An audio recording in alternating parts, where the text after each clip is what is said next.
زلزال بيهز الأرض؟ طب ليه بيحصل أصلاً؟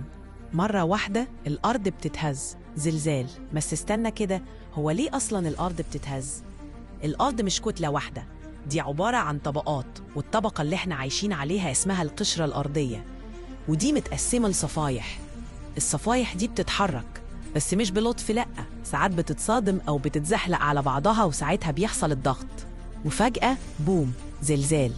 والضح، الزلزال ده بيطلق طاقة كبيرة بتوصل للبيوت والناس بتحس بيها. بس الغريب إن الزلزال ممكن يحصل تحت المية كمان، وده يعمل تسونامي. عايز تعرف إزاي نقدر نتوقع الزلازل؟ استناني في الفيديو الجاي. ما تنساش اللايك والمتابعة علشان توصلك المعلومة بسرعة.